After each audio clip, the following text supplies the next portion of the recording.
नमस्कार, जय हिंद प्यारे विद्यार्थियों, आप सभी का स्वागत है फोर्स डिफेंस एकेडमी के इस यूट्यूब चैनल पर। जैसा कि आप जानते हैं, हम यहाँ पर इंडियन नेवी, एसएसआर, साथ ही साथ में एमआर, उसके अलावा एयरफोर्स और आर्मी की जो भी वैकेंसीज हैं जिनमें जीके जीएस का महत्वपूर्ण रोल होता है बच्चों, लगभग 15 से 20 क्वेश्चन, जैसे आर्मी की बात कर ले 15 क्वेश्चन सीधे पूछे जाते हैं, है ना। एयरफोर्स की बात कर ले तो उसमें भी लगभग 5 से 7 क्वेश्चन आपको पूछा जाता है।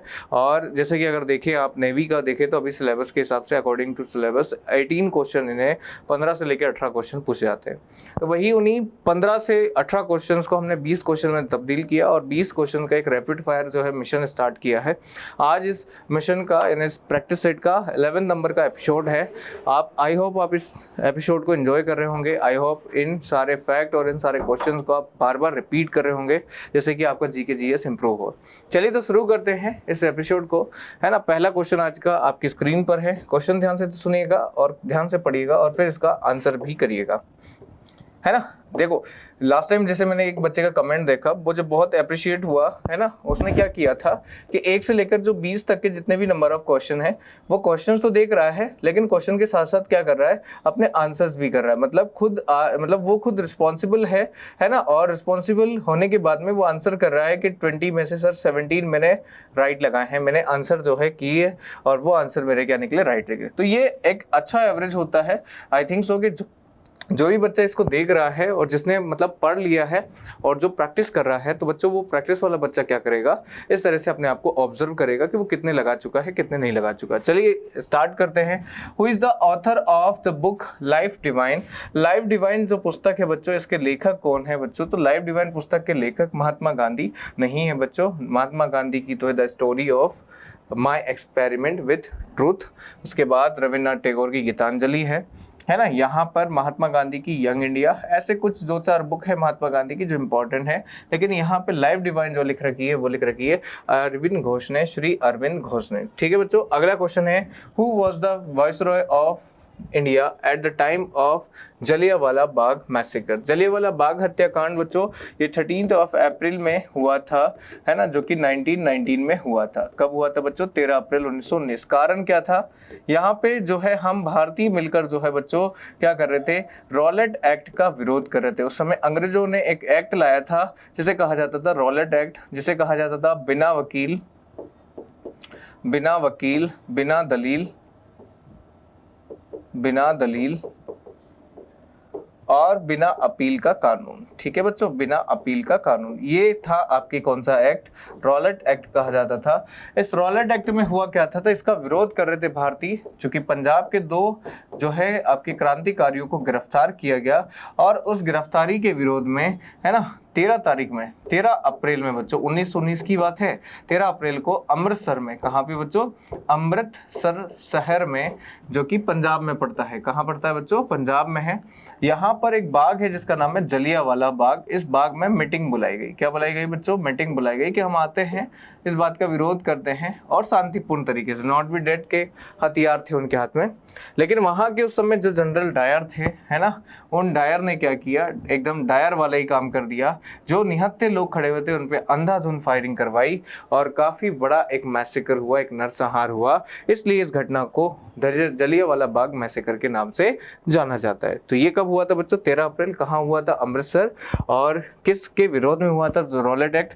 रॉलेट एक्ट कब आया था बच्चों? तो 1919 में ही आया था सर, है ना। इसे क्या कहा जाता था? बिना वकील, बिना दलील और बिना अपील का कानून। भारतीय क्रांतिकारियों की कमर तोड़ने के लिए ये कानून लाया गया था। 13 अप्रैल 1919 को जो ये कांड हुआ जलियांवाला बाग कांड, इसमें जो बच्चों वॉइसरॉय थे वो थे लॉर्ड चेम्सफोर्ड। कौन थे बच्चों? Lord Chelmsford. करजन के समय में अगर मैं बात कर लूँ तो 1909 में बंगाल विभाजन लगा था। क्या लगा था बच्चों? बंगाल विभाजन लगा था। ध्यान से नोट कर लीजिए, है ना। लॉर्ड रिपन के समय में क्या हुआ था? चलो मैं इनको एक इंफॉर्मेशन ऐड कर ही देता हूँ, क्या क्या है और क्या क्या नहीं है। देखो यहाँ पे ध्यान से सुनिएगा।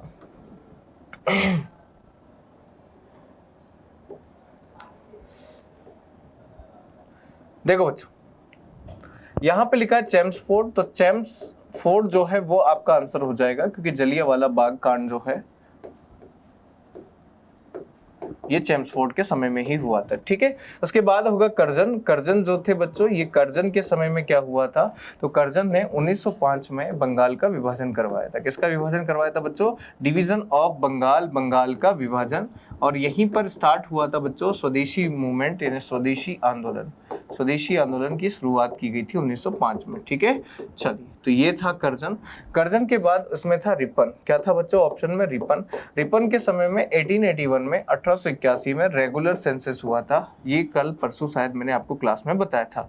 Regular census was organised by the Curzon, by the Ripon. ठीक है, इसके अलावा और उस पे ऑप्शन में क्या है, ऑप्शन में है आपका, अगर देखा जाए तो लॉर्ड कैनिंग। क्या है बच्चों, लॉर्ड कैनिंग। और लॉर्ड कैनिंग के समय में तो बहुत बढ़िया जो है आपको पता होगा कि भारत का पहला जो है अंग्रेजों का विरोध किया, और वो हुआ था 1857 की क्रांति। क्या हुई थी बच्चों, 1857 की क्रांति। ठीक, वो हुई थी लॉर्ड कैनिंग के समय में। ठीक, तो ये था आपके क्या यहाँ पे कुछ लॉर्ड के बारे में। जैसे एक लॉर्ड है बच्चों डलहौजी। क्या है, डलहौजी। डलहौजी के समय में क्या था, हुआ था बच्चों रेलवे का विकास हुआ था। फर्स्ट रेलवे लाइन बनाई गई थी डलहौजी के समय में 1853 में।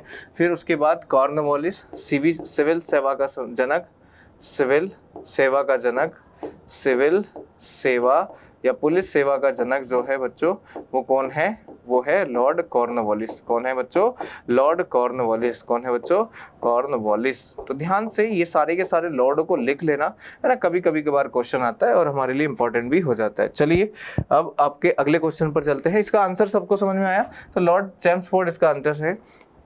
Who is the first law officer of the government of India? Bharat सरकार का पहला लॉ ऑफिसर यानी पहला विधि अधिकारी कौन होता है?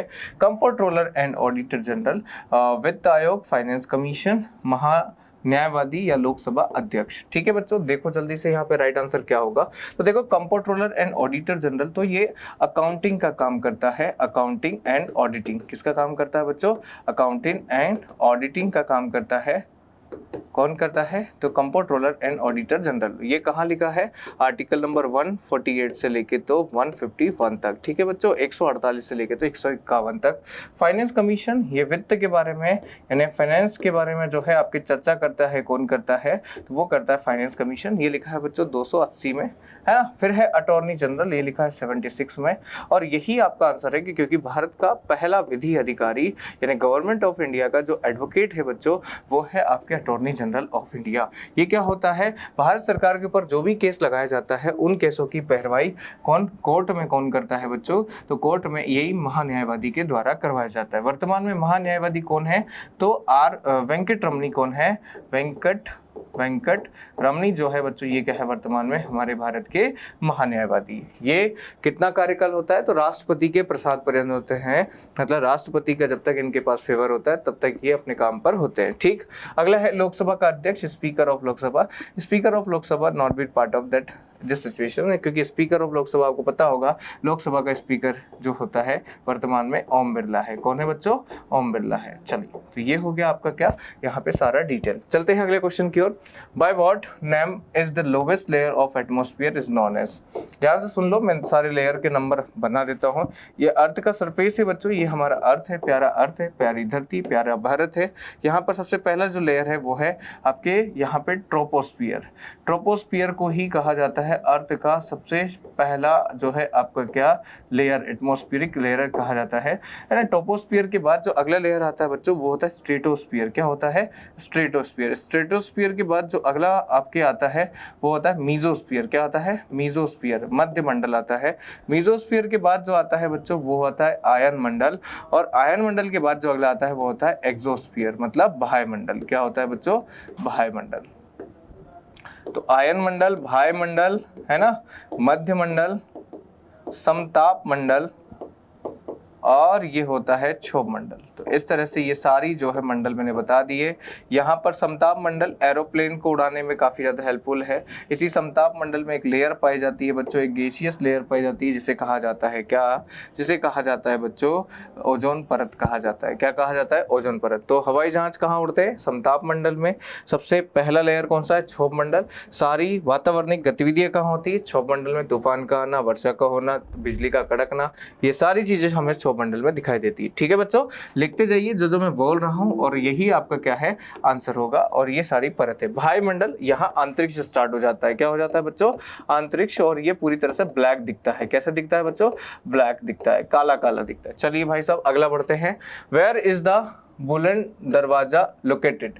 बुलंद दरवाजा कहाँ है बच्चों? आगरा में है क्या? नहीं सर। दिल्ली में है क्या? नहीं सर, है ना। फतेहपुर सीकरी बनारस। तो राइट आंसर हो जाएगा ऑप्शन नंबर सी।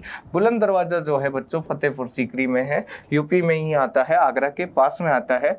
और ये अकबर के द्वारा बनवाया गया था। किसके द्वारा बनवाया गया था बच्चों? अकबर के द्वारा। दिल्ली में लाल किला है, कुतुब मीनार है, आगरा में आगरा का किला है, ताजमहल जो है इसमें आगरा में ही है ना। बनारस में बनारस हिंदू विश्वविद्यालय, छोटी छोटी गलियां काफी फेमस है बनारस, है ना। Which dynasty rule India before the Mughal dynasty? जो है इसमें बताइए कौन से वंश का जो है अधिकार था भारत में मुगल के आगमन से पहले? मुगल का आगमन हुआ है बच्चों 1526 में। युद्ध था आपके पानीपत का पहला युद्ध। कौन सा युद्ध था बच्चों? पानीपत का पहला युद्ध। आप सभी को पता है, मैंने बहुत अच्छे से रटवाया है आपको ऑफलाइन क्लासेस में, है ना। क्या बताया था कि पानीपत का पहला युद्ध जो है बच्चों फरगना से आए हुए एक शासक जिसका नाम था बाबर। क्या नाम था बच्चों? बाबर। और वहीं पर आपके इस समय वंश चल रहा था लोधी। लोधी वंश के संस्थापक बहलोल लोधी और अंतिम शासक थे इब्राहिम लोधी। कौन थे बच्चों? इब्राहिम लोधी। और यहीं पर एक युद्ध होता है बाबर वर्सेस इब्राहिम। तो राइट आंसर हो जाएगा लोधी डायनेस्टी। क्या हो जाएगा बच्चों? लोधी डायनेस्टी। ये 5 डायनेस्टी जो है मिलकर एक सल्तनत बनाते हैं जिसे कहा जाता है दिल्ली सल्तनत। कौन कौन से 5 वंश है बच्चों? सबसे पहले आता है गुलाम वंश। क्या आता है? गुलाम। गुलाम के बाद आता है बच्चों खिलजी। क्या आता है? खिलजी। खिलजी के बाद आता है तुगलक। क्या आता है बच्चों? तुगलक। तुगलक के बाद आता है सैयद। क्या आता है बच्चों? सैयद। और सैयद के बाद आता है लोधी। कौन आता है बच्चों? लोधी। इस तरह से ये 5 प्रमुख डायनेस्टी है जो कि दिल्ली सल्तनत का निर्माण करती है। इस लोधी के शासक को पराजित करके मुगल आ जाते हैं और मुगलों में शासक बन जाता है कौन? बाबर। कौन बन जाता है बच्चों? बाबर। ठीक है, चलिए बढ़ते हैं अगले क्वेश्चन की ओर। Which city of India is called Manchester of east? Bharat के किस शहर को पूर्व का मैनचेस्टर कहा जाता है बच्चों? मैनचेस्टर एक शहर है यूएसए में, और ये मैनचेस्टर फेमस है फॉर द कॉटन प्रोडक्शन, या फिर हम कह सकते हैं कपड़ा उद्योग। किसके लिए प्रसिद्ध है बच्चों? कपड़ा उद्योग के लिए। ऐसे ही भारत में कौन से जो सिटी है वो कपड़ा उद्योग के लिए फेमस है? तो बहुत सारी सिटी हैं, जैसे अहमदाबाद हो गया, वाराणसी हो गया, जैसे आपका यहाँ पे कानपुर हो गया। ये सारी सिटी क्या है आपके किसके लिए प्रसिद्ध है? तो ये बेटा प्रसिद्ध है आपके किसके लिए? मैनचेस्टर, मतलब आपके कपड़ा उद्योग के लिए प्रसिद्ध है। तो यहाँ पे देखो पूर्व का मैनचेस्टर पूछा है तो 2 तरह के आंसर यहाँ पे देखने को मिलेंगे। देखो भाई साहब, भारत का मैनचेस्टर अहमदाबाद है और पूर्व का मैनचेस्टर अगर देखा जाए तो कानपुर है। कौन सा है बच्चों? कानपुर है। ठीक है, पहले कहीं कहीं पर अहमदाबाद भी लिखा आता था, क्योंकि अब जो है पूरे भारत का मैनचेस्टर अहमदाबाद हो चुका है और कानपुर को पूर्व का मैनचेस्टर कहा जाता है। Clear everyone? ठीक है, कंफ्यूज नहीं होएगा। चलते हैं आगे की ओर, क्वेश्चन को देखते हैं। Where is the national security academy are located? भारतीय सुरक्षा अकादमी जो है कहाँ जो है दिखाई देती है? तो देखो बच्चों, यहाँ पे खड़गवासला है, देहरादून है, बिलासपुर है या नासिक है। ठीक, तो यहाँ पे आपको पता होगा एनडीए के बारे में पूछ रहा है बच्चों कि एनडीए कहाँ है। तो एनडीए नेशनल डिफेंस एकेडमी जो है बच्चों खड़गवासला महाराष्ट्र में है। कहाँ है? खड़गवासला महाराष्ट्र में। IMA कहाँ है? इंडियन मिलिट्री एकेडमी बच्चों ये है कहाँ पर? तो ये है देहरादून में। कहाँ है? देहरादून में। अगला क्वेश्चन देखो, who was the first women president of general assembly in United Nations? United Nations के बारे में शायद आपने सुना होगा। विश्व का सबसे बड़ा संगठन है बच्चों जिसकी स्थापना 24 अक्टूबर 1945 में होती है, जिसका हेडक्वार्टर जो है बच्चों न्यूयॉर्क में होता है। कहाँ होता है? न्यूयॉर्क में होता है। इसमें वर्तमान में सदस्य जो होते हैं, मेंबर्स जो होते हैं, उनका नंबर है 193। कितना है? 193 है। इसके 6 पार्ट है बच्चों। कितने भाग हैं? 6 पार्ट है। कितने भाग हैं? 6 भाग है, जिसमें सबसे पहला है यूनाइटेड नेशन जनरल असेंबली जिसकी हम बात करने वाले हैं। यूनाइटेड नेशन सिक्योरिटी काउंसिल जिसमें 2 तरह के मेंबर है, 5 स्थायी और 10 अस्थायी, total 15। United nation economical and social council, United nation trusteeship council, United Nations आपके ICJ international court of justice, United Nations जो है सेक्रेटरीट UNS। ठीक है बच्चों, तो यहाँ पर हम बात करते हैं जनरल असेंबली की। जनरल असेंबली का एक हर बार सेशन होता है, सितंबर से स्टार्ट होता है, दिसंबर तक जाता है। कब तक जाता है? दिसंबर तक। तो इस सेशन में क्या होता है? एक चेयरमैन बनता है, और चेयरमैन जो बनता है वो आपकी एक मीटिंग होती है, उस मीटिंग के थ्रू बनाया जाता है। तो चेयरमैन जो होता है 19 सदस्यों के द्वारा बनाया जाता है, जो कि 193 मेंबर्स है इस सभा में। ठीक है, अब यहाँ पे पूछा है कि कौन सी महिला सदस्य और भारतीय महिला सदस्य थी, तो वो थी बच्चों विजय लक्ष्मी पंडित, जो कि भारतीय महिला थी, जो कि पहली बार क्या बनी, यूनाइटेड नेशन जनरल असेंबली की मेंबर, मतलब चेयरमैन बनी। ठीक है बच्चों, तो राइट आंसर हो जाएगा आपका क्या, विजय लक्ष्मी पंडित। सरोजिनी नायडू, ये आपकी क्या है, भारत, इनको कहा जाता है कोकिला, साथ ही साथ में इनको कहा जाता है बच्चों यूपी की फर्स्ट जो है गवर्नर, क्या कहा जाता है, यूपी की फर्स्ट गवर्नर। इंदिरा गांधी तो आयरन लेडी, आप जानते हैं इनके बारे में। फिर है अन्ना जॉर्ज, ये फर्स्ट आईएएस है बच्चों, फीमेल आईएएस है अन्ना George. Which was the most important part of Indus Valley Civilization? इनमें से इंडस वैली सिविलाइजेशन का पहला महत्वपूर्ण बंदरगाह कौन सा है? मोहनजोदड़ो सिटी था बच्चों, रोपड़ भी सिटी, सुतका गंडोर, तो राइट आंसर हो जाएगा लोथल। लोथल जो है एक बंदरगाह था जो कि गुजरात में पड़ता है। कहाँ पड़ता है बच्चों, गुजरात में पड़ता है। ठीक है, चलिए अगला क्वेश्चन देखें। Which of the following countries is known as sugar storehouse of the world और सुगर बाउल? ठीक, इनमें से कौन सा जो है देश वो सुगर यानी चीनी का भंडारा और चीनी का प्याला कहा जाता है? बताइए। यूएसए को कहा जाता है? नहीं सर, ये नहीं है। भारत को? बिल्कुल भी नहीं। ब्राजील को? नहीं सर। राइट आंसर हो जाएगा option number D, Cuba. Cuba एक कैरिबियन कंट्री है जो कि आपके नॉर्थ अमेरिका के जो नॉर्थ और साउथ अमेरिका के बीच में जो कैरिबियन देश है, कैरिबियन सी के पास में जो देश है उसमें क्यूबा है। और क्यूबा में जो है आपको कहा जाता है आपके शुगर मिल या sugar store house of the world. ठीक है, इसे कहा जाता है चीनी का प्याला और चीनी का भंडार। ठीक, how many times can a person be elected to the post of president? एक व्यक्ति प्रेसिडेंट के लिए जो है कितनी बार इलेक्ट किया जा सकता है भारत में? ठीक है बच्चों, क्या ट्वाइस यानी 2 बार किया जा सकता है, थ्राइस यानी 3 बार किया जा सकता है, 4 टाइम्स यानी 4 बार किया जा सकता है, और लास्ट वन है नो लिमिट्स। तो भारत का अगर राष्ट्रपति बनने के लिए कोई व्यक्ति पर्चा भर रहा है और उसे बार बार बनना है तो वो अनलिमिटेड तरीके से बन सकता है। कितने? अनलिमिटेड तरीके से बन सकता है। लेकिन यूएसए में बच्चों 2 बार बन सकता है। कितने बार? 2 बार बन सकता है। लेकिन भारत में आपको पता होगा कि डॉक्टर राजेंद्र प्रसाद, कौन है बच्चों? Doctor Rajendra Prasad, first president of India. इनके बाद से कोई भी ऐसा इंसान नहीं हुआ जो 2 बार राष्ट्रपति बना है, सब एक एक बार ही बनते गए, है ना। तो भारत में पहले राष्ट्रपति डॉक्टर राजेंद्र प्रसाद, महिला में प्रतिभा देवी सिंह पाटिल है। और बात कर ले आदिवासी में, तो आदिवासी महिला राष्ट्रपति है बच्चों, वो है द्रौपदी मुर्मू। कौन है बच्चों? द्रौपदी मुर्मू। ठीक है, तो ये जो है आपकी क्या हो गया, राइट आंसर हो गया। अगला है Tehri dam is situated at the Confluence of which of the following 2 reverse? Tehri dam जो है यहाँ पर किन 2 नदियों के संगम पर स्थित है बच्चों? तो क्या यमुना और गंगा? नहीं बच्चों, यमुना और गंगा तो प्रयागराज में मिलती है। कहाँ मिलती है बच्चों? प्रयागराज में मिलती है, तो ये आंसर नहीं हो गया। भागीरथी और अलकनंदा, भागीरथी और अलकनंदा का संगम होता है बच्चों देवप्रयाग। कल ही मैंने बताया था, आपको याद हो तो, है ना, देवप्रयाग। और इसी देवप्रयाग के बाद इसे क्या कहा जाता है? गंगा कहा जाता है। ठीक, अगला है भागीरथी एंड भिलांगना, और अगला है अलकनंदा एंड आपके मंदाकिनी। ये अलकनंदा और मंदाकिनी रुद्रप्रयाग में मिलती है बच्चों, रुद्रप्रयाग में मिलती है, तो ये भी आंसर नहीं है। आंसर है option number C, Bhagirathi and Bhilangana. Bhagirathi and Bhilangana, ये क्या हो गया आपका?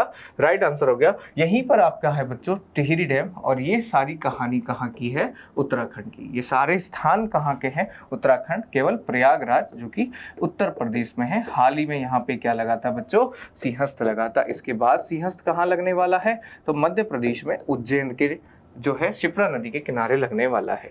What is the nickname of Chittaranjan Das? Chittaranjan Das का उपनाम क्या है? महामना है बच्चों, या फिर जेपी है बच्चों, या फिर लोकनायक है, या देशबंधु है? चित्तरंजन दास को कहा जाता है बच्चों देशबंधु। क्या कहा जाता है? देशबंधु, है ना।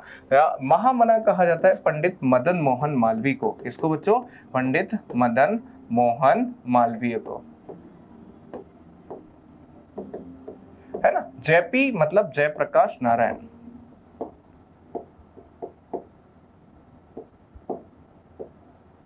और लोकनायक भी कहा जाता है बच्चों जेपी को, क्योंकि जेपी वो नेता है जो कि बिहार की पृष्ठभूमि से आते हैं। इन्होंने आज़ादी के भी आंदोलन किए हैं और देश के प्रथम प्रधानमंत्री जवाहरलाल नेहरू के खिलाफ भी और इंदिरा गांधी के खिलाफ भी। चलो भाई अगला देखो, silver revolution is related to, रजत क्रांति का संबंध है मिल्क प्रोडक्शंस। ये तो हो गया बच्चों व्हाइट रिवोल्यूशन, है क्या नहीं। अगला है फिश यानी ब्लू रिवोल्यूशन। अगला है ऑयल सीड्स मतलब येलो रिवोल्यूशन। अगला एग जो है वो है सिल्वर।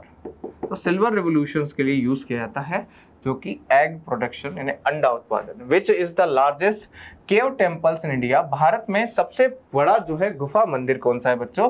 कोणार्क का सूर्य मंदिर सभी को पता है सर कि कहाँ है, उड़ीसा में है। केंद्रीय महादेव मंदिर जो है बच्चों खजुराहो मध्य प्रदेश में है, खजुराहो मध्य प्रदेश में है। अगला है आपके बृहदीश्वर मंदिर, ये आपका मिलेगा आपको बच्चों अगर हम बात करें जैसे साउथ वाले स्टेट्स में आपको देखने को मिलेगा। अगला है कैलाश मंदिर बच्चों, कैलाश मंदिर जो है ये कैलाश मंदिर है आपके कहाँ पर? तो ये है एलोरा की गुफाओं में। और ये एलोरा की गुफा कहाँ है बच्चों? तो ये है औरंगाबाद में। कहाँ है? औरंगाबाद में। और औरंगाबाद में यहाँ पर कहाँ? महाराष्ट्र में। कहाँ पर बच्चों? महाराष्ट्र में। तो राइट आंसर हो जाएगा आपका Kailash temple, Aurangabad, Maharashtra. Where was the first steel plant established in by the India, India में पहला जो है स्टील प्लांट कहाँ लगाया गया बच्चों? तो वो लगाया गया था जमशेदपुर में। आपको याद हो जमशेद जी टाटा, इनके द्वारा क्या किया गया था? भारत में पहला स्टील प्लांट लगाया गया था जमशेदपुर में। ठीक है बच्चों। अगला है which of the following pairs is not correctly matched, बताइए इनमें से नेशनल पार्क से क्वेश्चन है, इनमें से कौन सा करेक्ट मैच्ड नहीं है? बुक्सा बिहार, डम्फा मिजोरम, नामेरी आसाम, नामदफा अरुणाचल प्रदेश। इसका राइट आंसर हो जाएगा बच्चा बुक्सा, बिकॉज बुक्सा जो है वो वेस्ट बंगाल है। बिहार में तो एक मात्र है जिसका नाम है वाल्मीकि। क्या नाम है बच्चों? वाल्मीकि। बाकी सब सही है, बाकी सब क्या है बच्चों? करेक्ट। डम्फा मिजोरम में, नामेरी आसाम में, नामदफा अरुणाचल प्रदेश में।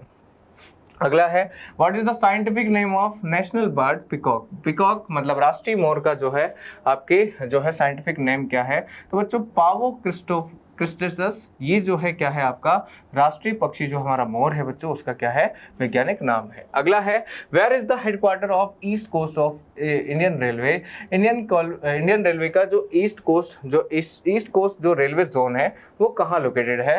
क्या पटना में है? तो भैया पटना तो कोस्ट पे आता ही नहीं है। भोपाल तो कभी आएगा ही नहीं, है ना। लखनऊ ये भी नहीं आएगा सर, है ना। ये बिहार का कैपिटल है, ये मध्य प्रदेश का कैपिटल है और ये यूपी का कैपिटल है कि नहीं भाई साहब। अब बात करते हैं उड़ीसा का कैपिटल जो कि भुवनेश्वर, और वही इसका क्या है बच्चों?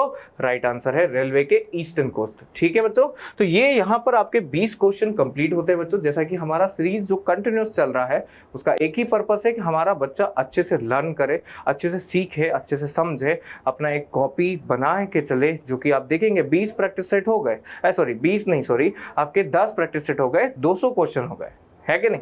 20 क्वेश्चन एक प्रैक्टिस सेट में है तो 200 क्वेश्चन हो गए। अब 200 क्वेश्चन आप समझ सकते हैं कि 200 क्वेश्चन और टाइम अपना जो है वो लगभग 4 घंटे का हुआ, है कि नहीं। तो 4 घंटे में स्पीड में भी अगर आप देखें तो आप 2 घंटे या 2.5 घंटे में कंप्लीट करते हैं। अब 2.5 घंटे कंप्लीट करते तो बच्चों क्या करना है? अपने समय को बार बार यूटिलाइज करना है, बार बार इनको रिवाइज करना है ताकि हमारा जीके जीएस मजबूत हो और हमें इंटरेस्ट बने। ठीक है बच्चों।